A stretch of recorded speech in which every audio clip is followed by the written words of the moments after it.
Before the Industrial Revolution, man lived in closer harmony with nature. Communities relied on small-scale farming, the cycles of the seasons, and resources from local ecosystems. The relationship between humans and the environment was largely one of necessity, respect, and stewardship. Before the dawn of industrialization, life in rural England was slow and deeply connected to the natural world. Villages like this were home to most of the population, with life centered around farming, family, and the rhythms of nature. The land was the lifeblood of communities, and traditions ensured its preservation for generations. Man's relationship with nature was personal. Forests, rivers, and animals were seen as not just resources but part of the community, providing food, water, and shelter. Sustainability was the unspoken rule.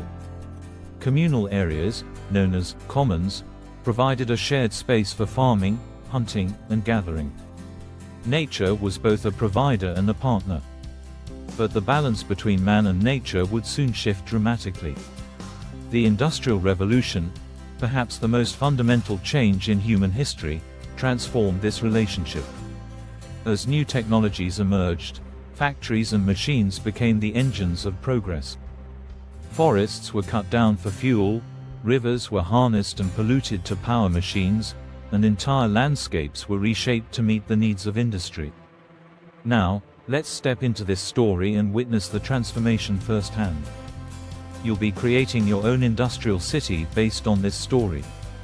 Pay close attention because with each phase of development, you'll be asked to add new features to your city. These additions will reflect the changes we discuss. Follow along as we explore how nature and humanity's relationship evolved through industrialization.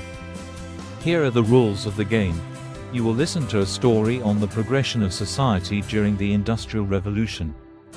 You will be creating a city based on this story. The story will be divided into different scenes. Each scene will be read only once. Listen carefully. At the end of each scene, you will be given instructions on what you need to add to your village, city. The pace will quicken as the story progresses. Try not to fall behind. You cannot move buildings or trees, unless advised to do so. Remember to use the symbols for each aspect and keep those symbols true to size. The initial setup of your village will follow. You will have only 15 minutes to set it all up. Be ready.